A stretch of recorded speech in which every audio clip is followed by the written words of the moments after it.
Ça y est, Moïse a dit l'essentiel de ce qu'il avait à dire, et on s'achemine cette fois-ci non seulement vers la fin de son discours, mais aussi vers la fin du Deutéronome, mais aussi vers la fin de la Torah tout entière.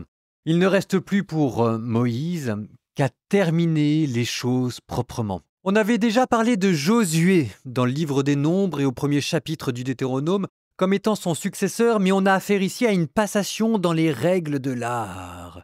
Derrière les râleries du vieux patriarche qui bougonne, je vous en prie, faites droit à l'émotion.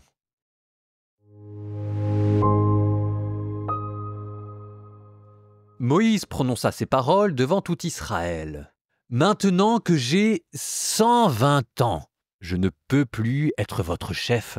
Et le Seigneur m'a dit, ce Jourdain, tu ne le passeras pas. C'est le Seigneur votre Dieu qui passera devant vous. Il anéantira les nations que vous rencontrerez et vous donnera leur territoire. Et c'est Josué qui passera le Jourdain à votre tête, comme l'a dit le Seigneur. Le Seigneur traitera les nations comme il a traité les rois des Amorites, Shéon et Og et tout leur pays, tous ceux qu'il a exterminés. Le Seigneur vous les livrera, et vous les traiterez exactement comme je vous l'ai ordonné. Soyez forts et courageux. Ne craignez pas, n'ayez pas peur devant eux. Le Seigneur votre Dieu marche lui-même avec vous, il ne vous lâchera pas, il ne vous abandonnera pas. Alors Moïse appela Josué et lui dit en présence de tout Israël, « Sois fort et courageux, c'est toi qui vas entrer avec ce peuple dans le pays que le Seigneur a promis par serment à ses pères, c'est toi qui vas remettre au peuple son héritage. C'est le Seigneur qui marchera devant toi, c'est lui qui sera avec toi, il ne te lâchera pas, il ne t'abandonnera pas, ne crains pas, ne t'effraie pas. » Moïse mit cette loi par écrit et la donna aux prêtres, fils de Lévi, qui portent l'arche de l'alliance du Seigneur, ainsi qu'à tous les anciens d'Israël. Et Moïse leur donna cet ordre au bout de 7 ans. Au temps fixé pour l'année de la remise des dettes à la fête des tentes, tout Israël viendra voir la face du Seigneur ton Dieu au lieu qu'il aura choisi. Alors tu liras cette loi devant tout Israël qui l'écoutera. Tu rassembleras le peuple, hommes, femmes, enfants, ainsi que l'immigré qui réside dans ta ville, pour qu'ils l'entendent et qu'ils apprennent à craindre le Seigneur votre Dieu en veillant à mettre en pratique toutes les paroles de cette loi. Et leurs fils, qui ne la connaissent pas, entendront et apprendront à craindre le Seigneur votre Dieu tous les jours où vous vivrez sur la terre dont vous allez prendre possession en passant le Jourdain. » Alors le Seigneur dit à Moïse, « Voici qu'approche le jour de ta mort. Appelle Josué et présentez-vous dans la tente de la rencontre. Je lui donnerai mes ordres. » Moïse et Josué allèrent donc se présenter dans la tente de la rencontre.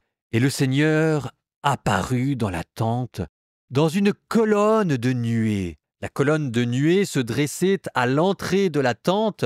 Alors le Seigneur dit à Moïse, « Voici que tu vas te coucher avec tes pères, et ce peuple se lèvera. Il se prostituera en servant les dieux de l'étranger, ceux de la terre où il va entrer. Il m'abandonnera. Il va rompre mon alliance, celle que j'ai conclue avec lui.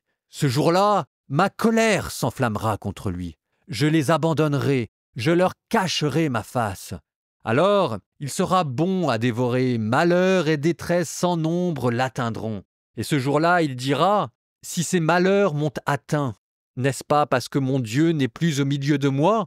Mais ce jour-là, moi, je cacherai ma face. Je la cacherai à cause de tout le mal qu'il aura fait en se tournant vers d'autres dieux. Et maintenant, écrivez un cantique à votre usage. Toi, apprends-le aux fils d'Israël, mets-le sur leurs lèvres, afin que ce cantique me serve de témoin contre les fils d'Israël. En effet, quand j'aurai fait entrer ce peuple sur le sol ruisselant de lait et de miel que j'ai juré de donner à leur père, il mangera, il se rassasiera, il engraissera, puis il se tournera vers d'autres dieux. Il les servira, il me méprisera, il rompra mon alliance. Quand malheur et détresse sans nombre l'auront atteint, ce cantique servira de témoin contre lui, car sa descendance l'aura encore sur les lèvres. Oui, je connais bien le projet qu'ils forment aujourd'hui, avant même que je le fasse entrer dans le pays que j'ai juré de donner. » Ce jour-là, Moïse écrivit ce cantique et l'apprit aux fils d'Israël. Puis le Seigneur donna cet ordre à Josué, fils de Nun: « Sois fort et courageux, car c'est toi qui feras entrer les fils d'Israël dans le pays que j'ai juré de leur donner, et moi, je serai avec toi. » Quand Moïse eut achevé d'écrire entièrement les paroles de cette loi dans un livre, il donna ses ordres aux Lévites qui portent l'arche de l'Alliance. « Prenez ce livre de la loi et posez-le à côté de l'arche de l'Alliance du Seigneur votre Dieu. Là, il servira de témoin contre toi. En effet, moi, je connais ton esprit rebelle et ta nuque raide. Si aujourd'hui, alors que je suis encore vivant parmi vous, vous vous êtes révoltés contre le Seigneur, qu'en sera-t-il après ma mort? Rassemblez auprès de moi tous les anciens de vos tribus et vos scribes, que je prononce ces paroles à leurs oreilles, que je prenne à témoin contre eux le ciel et la terre. Oui, je le sais. Après ma mort, vous allez vous pervertir et vous écarter du chemin que je vous ai prescrit. Alors, dans la suite des temps, le malheur s'avancera vers vous, parce que vous aurez fait ce qui est mal aux yeux du Seigneur, au point de l'irriter par toutes vos actions. Alors, aux oreilles de toute l'assemblée d'Israël, Moïse prononça ce cantique dans son entier.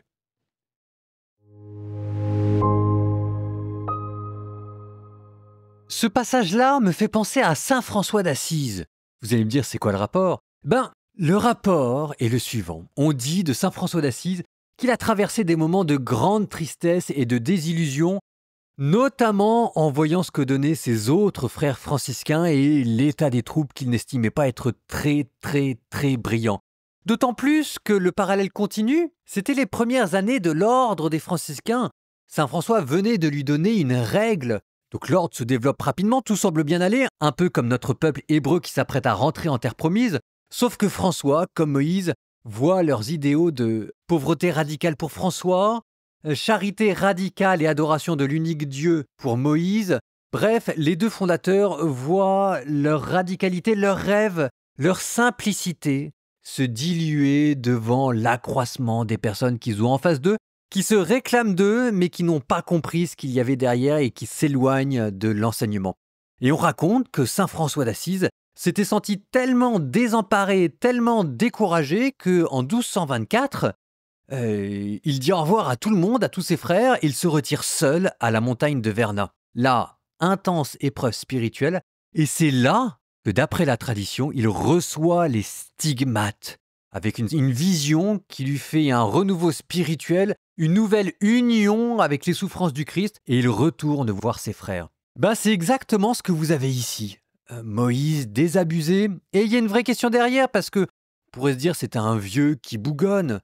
Mais ce vieux qui bougonne est parvenu à la plus haute union à Dieu, et que derrière ces lois qui parfois nous ont charmés et qui parfois nous ont fatigués, à chaque fois il y avait un idéal de radicalité. Ce que je veux dire, c'est que les lois que vous avez entendues, elles viennent de Dieu, mais elles ont été écrites par Moïse. Il y a un homme derrière qui les a pensées. Alors je sais bien que l'exégèse historico-critique se plaît à distinguer les différentes couches rédactionnelles. N'empêche que Moïse a existé, qu'il y a quelqu'un qui a vu l'image de Dieu, il y a quelqu'un qui a écrit pour la première fois ce décalogue, et ça, c'était Moïse. Et Moïse, mon pauvre petit bichon de Moïse, la dernière vision qu'il a de Dieu, c'est Dieu qui lui dit, je vous cite verset 16, « Voici que tu vas te coucher avec tes pères, et ce peuple se lèvera, il se prostituera en servant les dieux de l'étranger, ceux de la terre où il va entrer, il m'abandonnera, il va rompre mon alliance, celle que j'ai conclue avec lui. » La dernière chose que Dieu lui dit, c'est que tout ce pourquoi Moïse s'est battu,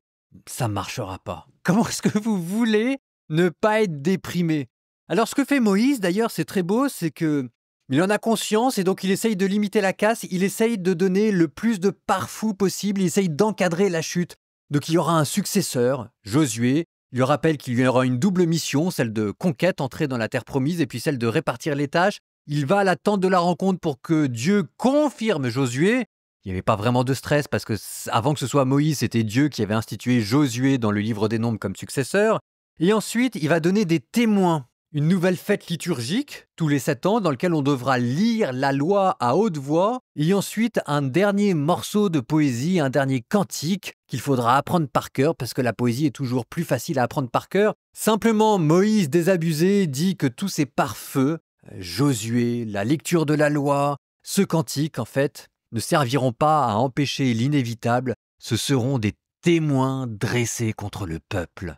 Alors ce cantique, ça vaut quand même le coup de revenir un instant dessus parce qu'il est au centre du chapitre que vous venez d'entendre. Dans ce chapitre, Moïse a parlé successivement au peuple, puis à Josué, puis aux Lévites, ensuite il est allé dans la tente de la rencontre. Là, il a manifestement dû se passer quelque chose, où en sortant de là, Moïse se dit qu'il va écrire un cantique, et à nouveau il est question de Josué, des Lévites, du peuple, et après, Moïse va donner ce fameux cantique que dans la tente de la rencontre, Dieu lui a demandé d'écrire comme témoin contre Israël. Donc, dans le prochain chapitre, on aura ce cantique qui peut-être exprime la dernière révélation que Moïse a eue de Dieu. Un peu comme François d'Assise dans sa grotte a vu l'ange et qu'il a vu quelque chose qu'il a tellement le bouleversé qu'à ce moment-là, il est sorti de là avec des stigmates et qu'il allait retourner voir ses frères. Qu'est-ce que Moïse a vu dans la tente de la rencontre ? Nous le saurons la fois prochaine en écoutant ce cantique. La suite, au prochain épisode, nous terminons quant à nous par une prière. Au nom du Père et du Fils et du Saint-Esprit, Seigneur, nous te demandons d'avoir l'humilité de Moïse pour savoir quand est-ce qu'il faut abdiquer nos responsabilités et les transmettre, quand bien même la nouvelle génération ne serait pas à la hauteur de nos espérances. Seigneur, nous te rendons grâce pour tous ces patriarches qui nous ont conduits. Nous te rendons grâce pour Moïse, qui nous a appris ta loi. Nous te rendons grâce pour Josué, qui est pour nous l'image de Jésus. Jésus qui nous a fait rentrer dans la terre promise. Nous te demandons, Seigneur, de mettre toujours cette loi d'amour et de charité que Moïse a entrevue, que tu as accomplie. Nous te demandons qu'à défaut d'y arriver, à la mettre en œuvre par toute notre vie, toute notre force, toute notre pensée, toutes nos actions, tout notre sentiment, nous te demandons, Seigneur, qu'elle reste au moins présente dans notre souvenir. Et vous, que Dieu qui est tout-puissant vous bénisse et vous garde, le Père, le Fils et le Saint-Esprit.